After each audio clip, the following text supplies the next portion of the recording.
Hello, future doctors. Welcome to my YouTube channel, Biology in Seconds. Hope so all of you are fine. So students, today's topic of the lecture is Life Cycle of HIV. Let's start the lecture. Infection cycle of HIV, the human immunodeficiency virus, या जिसको हम life cycle of HIV भी कह सकते हैं, ठीक है? So very dangerous virus which causes AIDS, the acquired immunodeficiency syndrome. आज के इस लेक्चर में आप बहुत एंजॉय करने वाले हैं इसका। जब आप इसकी डिटेल्स में जाएंगे तो आपको समझ आएगा कि किस तरह से ये हमारे जो इम्यून सिस्टम है वो किस तरह से उसको वीक करने वाला है। क्लियर? तो स्टार्ट करते हैं डियर स्टूडेंट्स। ये सबसे पहले आपके सामने ये डायग्राम है जिसके इन्फेक्शन साइकिल की है। तो मैंने जैसे कि आपसे जिक्र किया था कि जो HIV है ये अटैक करता है टी हेल्पर लिम्फोसाइट्स पे, और टी हेल्पर लिम्फोसाइट्स जो होते हैं they are the type of T lymphocytes, और T lymphocytes they are the type of the lymphocytes, and lymphocytes they are categorized under the A granulocytes, and A granulocytes they are categorized under the white blood cells or leukocytes. Okay, so this is ये जो आपको box नजर आ रहा है this is basically helper T cell या T helper cell हम इसको कहते हैं, या sometimes it is also called T4 cell, इसको T4 cell भी कहते हैं। ठीक है, इसको मार्क कर लें। और यहां पर आप देख सकते हैं ये रिसेप्टर्स हैं, ये आपको जो ऑरेंज कलर में नजर आ रहे हैं, these are CD4 receptors. CD4 stands for cluster of differentiation, or basically they are made up of glycoproteins, so they are present on the surface of the T helper cells. Clear? So इसके अलावा भी इनके receptors होते हैं, but basically हम यहां पर अपने इम्यून सिस्टम के हवाले से बात करेंगे। जो बेसिक इनका अटैक है वो हमारे टी हेल्पर सेल पे है। अब जैसे प्रॉब्लम ये है कि जो टी हेल्पर सेल है ये हमारे जितने भी इम्यून रिस्पॉन्सेस होते हैं upon the entry of any kind of antigen, like virus, like bacteria, like fungus और parasites, any kind of infection जो कि किसी माइक्रो ऑर्गेनिज्म की वजह से होगा, तो उनकी एंट्री पे T helper cells they are responsible for triggering the accurate immune response. अगर ये ट्रिगर नहीं करेंगे तो कोई भी इम्यून सेल फंक्शन अपना परफॉर्म नहीं करेगा। सो इसी वजह से ये जो HIV है ये अटैक ही इसी पे करता है, और अल्लाह ताला ने इसके जो रिसेप्टर्स हैं वो बनाए ही यहां पर है।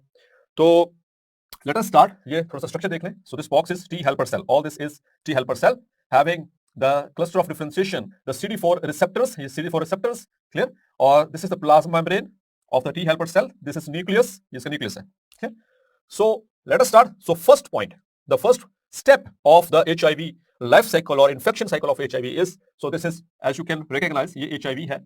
हम HIV का स्ट्रक्चर डिटेल से डिस्कस कर चुके हैं, और ये इसके ऊपर ये इसका एनवेलप, ये पहली जो आपको लेयर नजर आ रही है एनवेलप के ऊपर ये स्पाइक्स हैं। स्पाइक्स में दो तरह की प्रोटीन्स हैं, ये दीज आर ग्लाइकोप्रोटीन 120, और उसमें ये दूसरी ये वाली ट्रांस मेम्ब्रेन प्रोटीन्स हैं, दीज आर ग्लाइकोप्रोटीन 41। ठीक है, तो आपसे जिक्र हुआ था इन द लास्ट लेक्चर कि जो ग्लाइकोप्रोटीन 120 है ये basically provides the attachment to the receptor cell. तो देखिए इसकी शेप भी इसी तरह से ही है, और आगे से रिसेप्टर की शेप भी इसी तरह से ही है। So the first step is adsorption, as you know. So जब भी कोई वायरस अपने होस्ट पे आकर के अटैच होता है on the receptor site, on the receptor, तो this process of attachment of the virus to the host receptor is called as adsorption, just simply हम कहते हैं attachment. Clear? So here is the first step, adsorption. Adsorption means to stick, clear? किसी चीज के साथ चिपक जाना, so और अटैच हो जाना। so attachment ये फर्स्ट स्टेप, इसमें होगा क्या? बाइंडिंग ऑफ ग्लाइकोप्रोटीन 120, ये ग्लाइकोप्रोटीन 120 ये बाहर वाले सरफेस पे, आउटर सरफेस पे, विद CD4 रिसेप्टर, ये नीचे CD4 रिसेप्टर, तो बाइंडिंग हो गई। Now here is the second step, यहां पर आप देखें ये first step, this is HIV, और ये अंदर next step is here the second step. अब यहां पर देख सकते हैं, ऑब्जर्व कर सकते हैं कि ये बाहर ये उसी तरह से इनका एनवेलप मौजूद है, और ये इसके अंदर से जो वायरल कैप्सिड है ये अंदर की तरफ मूव कर रहा है, पेनिट्रेट कर रहा है। Clear? So second step that is a fusion of viral envelope with the plasma membrane, dear students, हमने प्रीवियस लेक्चर में पढ़ा था जब HIV का मैंने आपको स्ट्रक्चर डिटेल से बताया, तो फ्यूजन का जो प्रोसेस है इसको कौन एड करेगा? जी डियर स्टूडेंट्स। सो आप बिल्कुल सही सोच रहे हैं, ये जो ट्रांस मेम्ब्रेन ग्लाइकोप्रोटीन है ये वाली 41, ये फैसिलिटेट करती है fusion of viral envelope with the plasma membrane. उससे क्या होगा? The virion enters the T helper cell, इससे वारियन जो है वो टी हेल्पर सेल में एंटर हो जाता है। यहां पर बहुत बहुत बहुत अहम MCQ याद रखना है, ये जो प्रोसेस जिसके जरिए ये वारियन एंटर हो रहा है इस टी हेल्पर सेल में, इस प्रोसेस को क्या कहते हैं? This process is endocytosis. Endo means inside, ठीक है, एंडो मीन्स इनसाइड, मैं जस्ट इसका ब्रेक कर रहा हूं, ठीक है। साइटो का मतलब cell and sis means process, means कि एक ऐसा प्रोसेस जिसमें सेल के अंदर things move inside the cell, the process by which an object और something moves inside the cell is called as endocytosis. Clear? और ये सेकंड स्टेप हुआ, एंटर हुआ। अब step number 3, here is the step number 3। अच्छा students, यहां पर एक और चीज, जैसे ही ये इसका जो कैप्सिड है, this is the viral capsid, ये एंटर होगा साइटोप्लाज्म में, यहां पर होगी फिर अनकोटिंग। रिमेंबर दिस थिंग, यहां पर होगी अनकोटिंग, मतलब कि जो इसका कैप्सिड है वो उतर जाएगा, वो अनकोट होगा, और उसमें से दो स्ट्रैंड्स हैं यहां पर मैसेंजर आरएनए की इसके पास, ठीक है, दो आरएनएस हैं इसके पास, और इसके पास 3 एंजाइम्स हैं, ठीक है, 3 मुख्तलिफ इकसाम के एंजाइम्स हैं जो मैंने आपसे बात की थी मेजर। उसमें एक तो reverse transcriptase for reverse transcription, integrase for integration, protease for protein digestion, और इसके पास एक और भी एंजाइम होता है, एक और चौथा एंजाइम भी है, वो भी आपसे जिक्र करूंगा, दैट इज आरएनएज। चलें अब मूव करते हैं। तो यहां पर अनकोटिंग हुई, तो ये सारा कुछ, ये एंजाइम्स और जो वायरल जीनोम है, ये प्लाज्मा मेम्ब्रेन इसमें साइटोप्लाज्म में आ चुका। अब स्टार्ट होता है third step. So this is the third step. So reverse transcriptase, ये पहला एंजाइम अपना काम दिखा गया, रिवर्स ट्रांसक्रिप्टेज। इसी वजह से तो हम एचआईवी को रेट्रोवायरस कहते हैं। ऐसा वायरस जिसके पास रिवर्स ट्रांसक्रिप्टेज होगा, that very virus will be called as retrovirus और ऑन्को वायरस और tumour virus. Clear? So reverse transcriptase क्या करता है? रिवर्स ट्रांसक्रिप्शन करता है। ट्रांसक्रिप्शन क्या होती है? Transcription means formation of RNA from DNA, DNA से आरएनए का बनना, यह कहलाता है ट्रांसक्रिप्शन, और आरएनए से डीएनए का बनना, यह कहलाता है रिवर्स ट्रांसक्रिप्शन। और याद रखना है कि जो ट्रांसक्रिप्शन है इसको एड करता है आरएनए पॉलीमरेज, और रिवर्स ट्रांसक्रिप्शन को एक एंजाइम एड करता है, that is reverse transcriptase. Clear? Now the reverse transcriptase synthesises a single stranded DNA. ये वायरल आरएनए था, अब ये सेल की जो न्यूक्लियोटाइड है उसको इस्तेमाल करते हुए ये एक नई स्ट्रैंड बनवा रहा है, एक सिंगल स्ट्रैंड बनवा रहा है डीएनए की। ये क्लियर? अब ये हाइब्रिड है, अब ये जो डीएनए बना है ये हाइब्रिड है, मतलब कि कॉम्प्लीमेंट्री डीएनए। एक स्ट्रैंड इसके पास अपनी है वायरस की, और एक स्ट्रैंड इसने न्यूक्लियोटाइड्स ऑफ द सेल से बनवाई। Clear? So this is a complementary DNA, इसको हम कहते हैं कॉम्प्लीमेंट्री। कॉम्प्लीमेंट्री का मतलब है जो like here is messenger RNA, जहां पर है एडेनिन, और here is guanine, here is cytosine, here is cytosine. तो जब भी दूसरी स्ट्रैंड बनेगी, इसके ऑपोजिट, जो ऑपोजिट स्ट्रैंड होती है इसके, वो कहलाती है कॉम्प्लीमेंट्री स्ट्रैंड। तो एडेनिन के सामने थायमीन, गुआनिन के सामने साइटोसिन, साइटोसिन के सामने गुआनिन, साइटोसिन के सामने गुआनिन। ठीक है? सो here is the formation of the next strand. Clear? तो इस तरह से जो डीएनए बनता है उसे कहते हैं कॉम्प्लीमेंट्री, क्योंकि हमेशा एडेनिन के से पेयर अप होती है थायमीन, गुआनिन के सामने साइटोसिन। क्लियर? तो एक स्ट्रैंड इसके पास अपनी जेन्युइन स्ट्रैंड सेल के न्यूक्लियोटाइड इस्तेमाल करेगा और उससे बनवाएगा एक single strand. Clear? With the help of reverse transcriptase. So अब जो डीएनए बना है इसको हम कहते हैं कॉम्प्लीमेंट्री डीएनए, जो मैंने सीडीएनए लिखा हुआ है, ठीक है, और इसको कहते हैं hybrid, RNA DNA hybrid. Clear? So reverse transcriptase synthesises a single strand DNA complementary to the viral RNA. किससे कॉम्प्लीमेंट्री है? वायरल आरएनए, जैसे कि मैंने आपसे यहां पे जिक्र किया, to form cDNA. CDNA stands for complementary DNA. Clear? Now comes the fourth step. ये देखिए जरा, यहां पर आपको ये ओरिजिनल स्ट्रैंड है, ये थोड़ी सी टूटी टूटी नजर आ रही है, नजर आ रहा है ना, इसका ब्रेकअप हुआ हुआ। सो ये क्या चीज है? That is the fourth step. After reverse transcriptation, जब रिवर्स ट्रांसक्रिप्शन हो चुकी, अब क्या होगा? ये जो वायरस है ये अपने एक एंजाइम को इस्तेमाल करेगा, दैट इज आरएनएज, उसको उसकी मदद से अपने आरएनए की स्ट्रैंड को डिसइंटीग्रेट करवा देगा। ये इसकी स्ट्रैंड थी जो कि इसने ब्रेक करवा दी। ठीक है? So after reverse transcription, genomic RNA, ठीक है, जो इसका अपना था, जीनोम था, इज डिसइंटीग्रेटेड, मतलब उसको तोड़ दिया जाता है, उसके पीसेस कर दिए जाते हैं, लेकिन किसकी मदद से? बाय राइबोन्यूक्लियस, ये भी वायरल जो है वो एंजाइम है, इसको कहते हैं आरएनएज। ऐसा एंजाइम जो आरएनए का ब्रेक डाउन करते, जब उसको डिसइंटीग्रेट करते, that very enzyme is known as RNase. Clear? So integrate हुआ, अब सिर्फ बच गया सिर्फ ये वाली स्ट्रैंड, जो सिंगल स्ट्रैंड डीएनए, जो कॉम्प्लीमेंट्री स्ट्रैंड बनवाई गई थी। अब ये जो कॉम्प्लीमेंट्री स्ट्रैंड है इसको यूज किया जाएगा एज अ टेम्पलेट, और दोबारा से यहां पर रेप्लिकेशन के जरिए दूसरी स्ट्रैंड बनवा ली जाएगी, वो भी सेल की ही न्यूक्लियोटाइड से। Clear? So that is the fifth step. So single strand DNA, यहां पर मैंने इसको मेंशन किया, ये टेम्पलेट के तौर पर एक्ट करेगी। ये वाला तो उसने अपना जो जीनोमिक आरएनए था वो तो डिसइंटीग्रेट करवा दिया। अब ये वाला जो सिंगल स्ट्रैंड डीएनए है इसको यूज करेगा एज अ टेम्पलेट, और दूसरी डीएनए की स्ट्रैंड भी बनवा लेगा। So single stranded DNA replicated to double stranded DNA. तो ये सिंगल स्ट्रैंड रहेगी थी, अब इससे क्या बन गई डबल स्ट्रैंड, ये प्योर डीएनए, मतलब इस प्योर सेल की न्यूक्लियोटाइड से ही बना हुआ डीएनए। अब जो इसके एंजाइम्स हैं सेल के, वो इस डीएनए के खिलाफ कुछ नहीं करने वाले, क्योंकि ये इस सेल की ही न्यूक्लियोटाइड से बना हुआ है। Clear? Now here comes the sixth step. In the sixth step the double stranded complementary DNA, जो सबको डबल स्ट्रैंडेड कॉम्प्लीमेंट्री डीएनए है, ये कहां पे जा रहा है? This is nucleus. So integrates into the host cell DNA by viral integrase. तो जहां पर आ गया दूसरा एंजाइम इसका इंपॉर्टेंट, दूसरा इंपॉर्टेंट एंजाइम एचआईवी का, ठीक है। एक इसका ये रिवर्स ट्रांसक्रिप्टेज, दूसरा वायरल इंटीग्रेज, और एक इसका भी हमने जिक्र किया राइबोन्यूक्लियस। अब तक 3 एंजाइम्स का जिक्र हो चुका है इसमें। तो अब क्या करेगा कि ये एंटर होगा न्यूक्लियस में, जैसे ये बन जाएगा double stranded DNA, it will enter into the nucleus, और न्यूक्लियस के अंदर जाकर जो क्रोमोसोमल डीएनए है इस सेल का, उस डीएनए के साथ जाकर के जुड़ जाएगा, इंटीग्रेट हो जाएगा। जैसे कि देख सकते हैं ये ब्लू वाला और ये ब्लू वाला, ये जो है वो सेल का जो है वो डीएनए, लेकिन दरमियान में इसने क्या किया, अपने आप को इंटीग्रेट कर लिया, अटैच कर लिया, और नाउ ये इंटीग्रेशन है, ये ऐसे नहीं हो जाएगी, it is also enzyme based, और एंजाइम कौन सा है? इंटीग्रेज, ठीक है। सो ये वाला एंजाइम भी वायरस का अपना एंजाइम है, तो इंटीग्रेज की मदद से ये इसमें इंटीग्रेट हो जाएगा।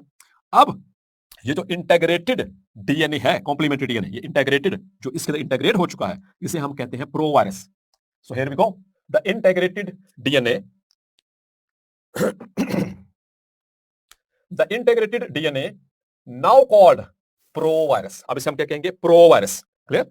अब ये प्रो वायरस बन गया, स्टेप नंबर 7। उसके बाद 8वां और 9वां स्टेप ये इकट्ठे होगा। अब ये जो प्रो वायरल डीएनए है, ये 2 तरह के आरएनए बनवाएगा, याद रखना, 2 तरह के आरएनए। वो 2 तरह के या 2 टाइप्स ऑफ आरएनए क्या होंगे? The first one is the messenger RNA, ये इसने बनवाया मैसेंजर आरएनए। मैसेंजर आरएनए आपको पता है that carries the genes for protein synthesis, जहां से ये प्रोटीन सिंथेसिस करवाई जाएगी। और दूसरा ये बनवा रहा है, ये एरो देख लीजिए इसको, यहीं से इसी प्रो वायरल डीएनए से ये बनवाएगा the genomic RNA. Genomic RNA कौन सा है? जो जेन्युइनली इसके पास अपना था। तो एक तो जीनोमिक आरएनए बनवाएगा और दूसरा मैसेंजर आरएनए बनवाना शुरू कर देगा। क्लियर? और ये प्रोसेस के जो ये डीएनए प्रो वायरल डीएनए है, इससे क्या बनवाया जा रहा है? RNA. So this process is called as transcription, और ये हो कहां पे रहा है? न्यूक्लियस के अंदर। क्लियर? तो जब ये बन जाएगा, now these will come out, ठीक है, थ्रू द न्यूक्लियर पोर्ट्स। अब न्यूक्लियर पोर्ट से होते हुए ये मैसेंजर आरएनए भी और जीनोमिक आरएनए ये साइटोप्लाज्म में आ जाएंगे। So here we go, so the viral messenger RNA transcribed from proviral DNA by the host cell RNA polymerase. ये बहुत इंपॉर्टेंट बात है, इसको मार्क कर लें, बहुत इंपॉर्टेंट बात कि जाहिर बात है ट्रांसक्रिप्शन तो हुई है, तो ट्रांसक्रिप्शन के लिए कौन सा एंजाइम चाहिए? बताया था अभी आपको मैंने, उसके लिए चाहिए तो ट्रांसक्रिप्शन के लिए कौन सा एंजाइम चाहिए? RNA polymerase. तो इसके पास अपना आरएनए पॉलीमरेज नहीं है, इसके पास आरएनएज था, आरएनए को तोड़ने के लिए, अपनी स्ट्रैंड को तोड़ने के लिए, लेकिन इसके पास आरएनए पॉलीमरेज नहीं है, तो वो सेल का यानी इस होस्ट सेल का आरएनए पॉलीमरेज इस्तेमाल करेगा और उसे ट्रांसक्रिप्शन करवाएगा। तो यहां पर दोबारा देखिएगा, the viral messenger RNA transcribed from, कहां से ट्रांसक्राइब्ड हुआ? From proviral DNA. ये प्रो वायरल डीएनए, उससे ये ट्रांसक्राइब हुआ messenger RNA by host cell RNA polymerase, host cell RNA polymerase. Clear? और साथ में दूसरी क्या चीज बनी? Genomic RNA also formed. तो ये जीनोमिक आरएनए भी बन गया इसके पास। ठीक है? Now comes the 10th step. आप देख सकते हैं मैसेंजर आरएनए जैसे बाहर आएगा, तो इसके जो मैसेंजर आरएनए हैं वो अपने इसका होस्ट सेल का जो राइबोसोम है उसको इस्तेमाल करके अपने जो प्रोटीन्स हैं वो बनवाना शुरू कर देंगे। ठीक है? तो यहां पर देखिए प्रोटीन सिंथेसिस स्टार्ट हो चुकी है, और इन द 11th स्टेप अब है बारी असेंबली की। Now it is a turn to assemble this things. लेकिन उससे पहले ये स्टेप को देखिएगा, वायरल मैसेंजर आरएनएस, जो वायरल मैसेंजर आरएनएस हैं, दे आर ट्रांसलेटेड। अब इनकी क्या होती है? ट्रांसलेशन। और ट्रांसलेशन कहां पर होती है? It always takes place in the cytoplasm. So translated by the host ribosome. कौन ट्रांसलेट कर रहा है? क्योंकि इसके पास अपना थोड़ी ना है, इसके पास तो वो बायोसिंथेटिक मशीनरी, मेटाबॉलिक मशीनरी नहीं है वायरस के पास, तो ये होस्ट की जो मेटाबॉलिक मशीनरी या बायोसिंथेटिक मशीनरी उसको इस्तेमाल करेगा। तो होस्ट राइबोसोम को इस्तेमाल करते हुए अपने वायरल मैसेंजर आरएनएस को ट्रांसलेट करवाएगा। किसमें? Into proteins which are then, अब इससे जो प्रोटीन्स बनेंगे, बड़ी बड़ी प्रोटीन्स बनेंगी, व्हिच आर देन क्लीव्ड, फिर इनको तोड़ करके अब यहां पर बाय वायरल एनकोडेड प्रोटीएज, ये तीसरा एंजाइम, चौथा एंजाइम आ गया। याद है 3 एंजाइम का जिक्र मैं प्रीवियसली कर चुका हूं लेक्चर के अंदर, जब एचआईवी का हमने स्ट्रक्चर देखा था। एक बात हुई थी रिवर्स ट्रांसक्रिप्टेज की, दूसरी बात हुई थी इंटीग्रेज की, तीसरी बात हुई थी प्रोटीएज की।